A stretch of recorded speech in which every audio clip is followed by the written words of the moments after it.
Thank you for joining me for this quick tutorial on finding books as an online student. Now there are two ways that an online student could get a hold of a book to read. The first would be through what's called an ebook. These are electronic books that can be read online. You can find ebooks by simply going to the left of the search anything box and clicking on ebooks and then typing in your title, or if you were looking for a book on a particular topic, you could search for that topic by clicking on go. But let's say that we did not have the ebook that you wanted, or we didn't have the book that you wanted in ebook form. You can actually also, as an online student, search for physical copies of books that we have in our collection. So again, to go back to the all function here, we can search for a book on General Custer. That's just a topic that I came up with here, and we'll click on go. Now you'll notice on the left of the search results you've got books and media, and then here are some of the books and media that fit that topic. Now you'll notice there are some ebooks on this topic. You can see ebooks here. These books would be available to be read online, or in the instance of this book, we actually have that in our book tower. That's a physical book that we have in our collections here in the library. So if you were to click on that title, you can then see the information about that book, and you'll see that it's available in the book tower, which again is not available online. That is a description of the location in our building that book can be found. But as an online student, as I say, you can still get access to the book. The process here is called Interlibrary Loan. And if we go back to the library homepage, then I'll show you how to go through this process. Now, the first time that you go through the process will take about 5 minutes to get the account set up. The account for Interlibrary Loan is called Iliad.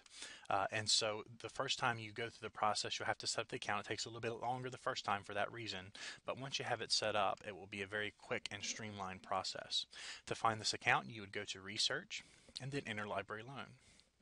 As you scroll down the page here, you'll see some information on the left. You can click on Online Students to read more about the policies related to Interlibrary Loan, but you'll see the login box here on the right. Now, you can type in your information once you have set up your account and just simply log in, but for our purposes now, let me show you how to create the account. First of all, you would click on the link here. This next page will show you some information about copyright. You may want to read through that. And then click on First Time Users, click here.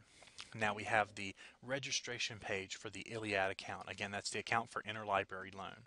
You would need to give us the information for each of the fields with the red asterisk. Once that is completed, you would click on Submit Information at the bottom, and you'd be able to access your account. Now let me show you what the account looks like once you log in. This is the account page once you have logged into your Interlibrary Loan account. Now, to request a book, you'll see that under New Request on the left, you can click on Book and then fill out the information about the book that you would like.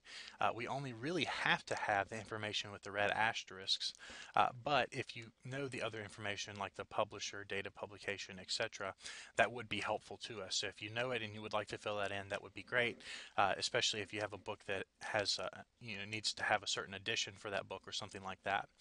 And then once you have filled that information out, you can click on Submit Request at the bottom, and then we will then process the request. Now, the way the Interlibrary Loan works is we will process the request by pulling that book off the shelf and sending it to you in the mail. You would be charged a nominal fee for shipping, and that goes to your student account, so it's not something that you'd have to pay up front per se. And you'll also be given some instructions about shipping that book back to us.